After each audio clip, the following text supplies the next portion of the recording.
Semoga Bapak mengikuti perkembangan. Di majalah Asy-Syarqil Awsat, majalah Timur Tengah, Pak, diberitakan bahwa di Asfahan hari ini telah standby 70.000 lelaki dengan jubah khusus agama Yahudi. Dan telah siap senjata-senjata terbaik dari senjata manual, pedang terbaik dari besi-besi terbaik sudah siap dan ada di tangan mereka. Agama Yahudi hari ini sangat yakin ini adalah tahun-tahun di mana Dajjal akan keluar dan memimpin mereka. Menurut keyakinan Yahudi, Dajjal akan menaklukkan seluruh dunia. Ini pula yang diyakini oleh Dajjal waktu dia berkata kepada Tamim Ad-Dari, ketika saya lepas nanti, maka saya akan taklukkan seluruh kota-kota di muka bumi. Tapi kekuasaannya tidak lama, Pak. Kenapa? Dajjal terakhir dia akan mengepung Al-Mahdi. Al-Mahdi tidak berkutik. Orang-orang yang beriman, para mujahidin, laki-laki dan wanita juga tidak mampu melawan. Mereka terkepung. Dalam keadaan terkepung itulah Allah turunkan tanda besar kiamat yang ketiga. Nabi Isa turun dari langit, diantarkan oleh 2 orang malaikat di waktu subuh, tepatnya di masjid yang ada menara putihnya. Al-Hafiz Ibnu Katsir, para ulama Ahlus Sunnah mengatakan turunnya Nabi Isa itu yang ada menara putihnya di Damaskus. Masjid ini adalah Masjid Jami' Amawi, dan masjid itu ada sekarang. Kaum muslimin yang kami muliakan, jadi kemunculan Dajjal nanti di mana? Asfahan, Iran. Selanjutnya kaum muslimin yang kami muliakan, siapakah calon-calon pengikut Dajjal ini? Allah telah menyiapkan calon-calon itu sebelum Dajjalnya muncul. Dan saya merasa takjub luar biasa. Kenapa? Seperti sedang terjadi skenario yang maha sempurna dari langit. Menjelang Dajjal muncul, Pak, kelompok-kelompok besar di muka bumi yang akan menjadi para pengikut dan pembela Dajjal sudah mulai dipersiapkan oleh Allah. Secara alami terjadinya. Siapa? Satu yang akan mengikuti, yang akan membela, yang akan menjadi para penyembah-penyembah Dajjal. Satu, seluruh orang Yahudi di muka bumi. Yang kedua, seluruh setan dari bangsa jin. Ini akan menjadi pengikut Dajjal laknatullah alaih dan siap membela Dajjal, siap membantu Dajjal. Bapak sanggup bayangkan? Satu orang saja kalau sempat didampingi oleh 10.000 setan saja, Pak, kekuatan orang ini sudah sangat menakjubkan, betul tidak? Bagaimana kalau setan satu bumi mengikutinya, membelanya? Yang ketiga, pengikut para Dajjal adalah seluruh ahli syahwat dari seks menyimpang. Para kaum LGBT. Dan itu sekarang di berbagai negara sudah mulai dilegal formalkan, betul tidak? Dilindungi oleh undang-undang, Masya Allah. Kayak dipersiapkan oleh Allah Subhanahu wa ta'ala suasana menjelang Dajjal keluar. Kemudian yang keempat, umat Nabi Muhammad yang pencinta syahwat. Pencinta syahwat. Suka berzinah kesana kemari, suka dugem kesana kemari, suka melakukan maksiat ini, meninggalkan sholat, menelantarkan puasa dan segala macamnya. Maka para ahli maksiat ini, pemakan-pemakan riba, dan tidak mau ditegur, tidak mau dinasehati, mereka ini nanti ketika Dajjal keluar akan menjadi pengikut Dajjal. Ma'adzanallah. Yang kelima, pengikut Dajjal, kaum wanita. Kaum wanita. Makanya pesan Nabi yang tadi telah kami sampaikan, pesan Nabi Muhammad, jika kamu dengar Dajjal sudah sampai ke kota kamu, pastikan istri kamu, pastikan anak-anak gadis kamu, saudari-saudari perempuan kamu, siapapun yang wanita dari muslimah, ambil mereka, tangkap mereka, masukkan ke dalam rumah. Ikatlah tangan-tangan mereka, ikatlah kaki-kaki mereka. Kenapa? Para wanita di akhir zaman, iman mereka rapuh serapuh-rapuhnya. Apalagi kondisi lapar yang sudah bertahun-tahun, haus yang sudah sangat menyiksa.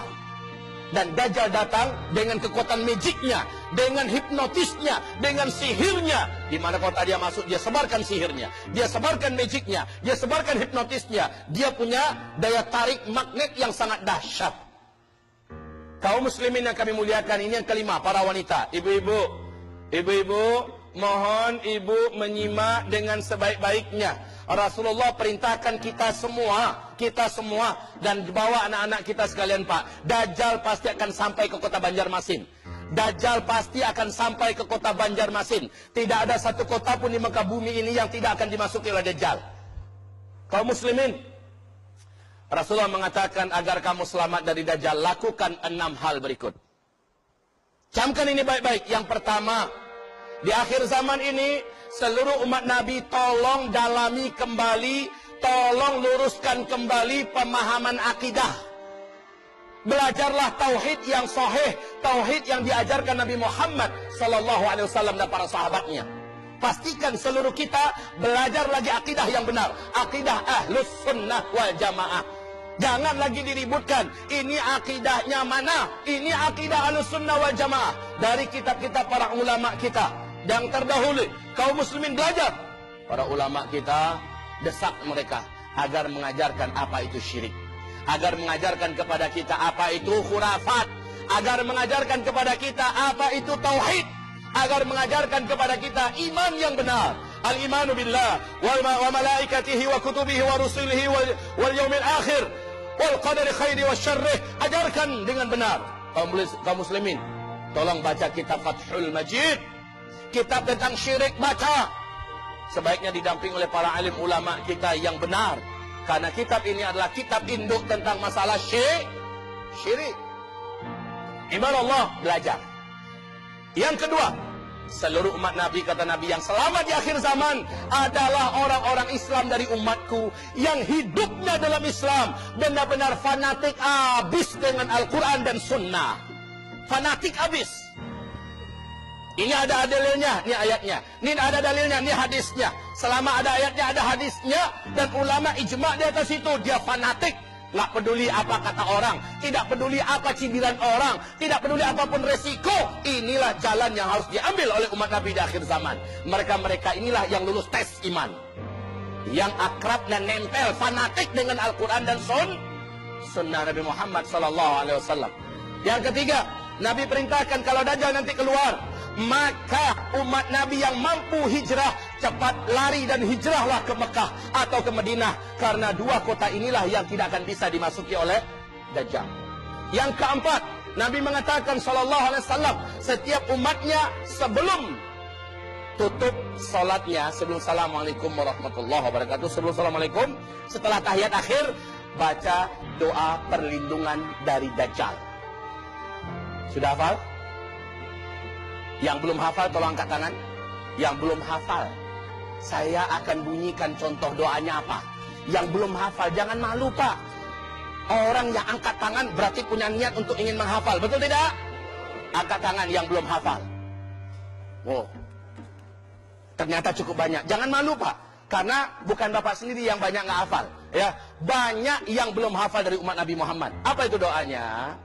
Sama-sama ikuti saya. Allahumma inni a'udzubika min azabil qabri wa min azabin nar wa min fitnatil mahya wal mamat wa min fitnati al-masihid dajjal.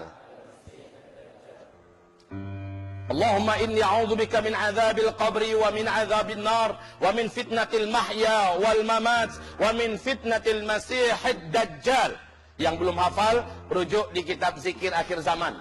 Itu doa-doa andalan akhir zaman dituntunkan oleh Nabi kepada kita, tolong dibaca, Pak. Ya, dibaca. Baca itu sebelum Assalamualaikum, sebelum Assalamualaikum. Oke, ini yang keempat. Yang kelima, cara supaya selamat dari Dajjal. Nabi memerintahkan agar setiap umatnya, khususnya yang hidup di akhir zaman, agar menghafal surat Al-Kahfi 10 ayat pertama saja, atau 10 ayat penutup dari surat Al-Kahfi. Dihafal, lalu setelah itu dibaca, jadikan dia selancar kita membaca Al-Fatihah.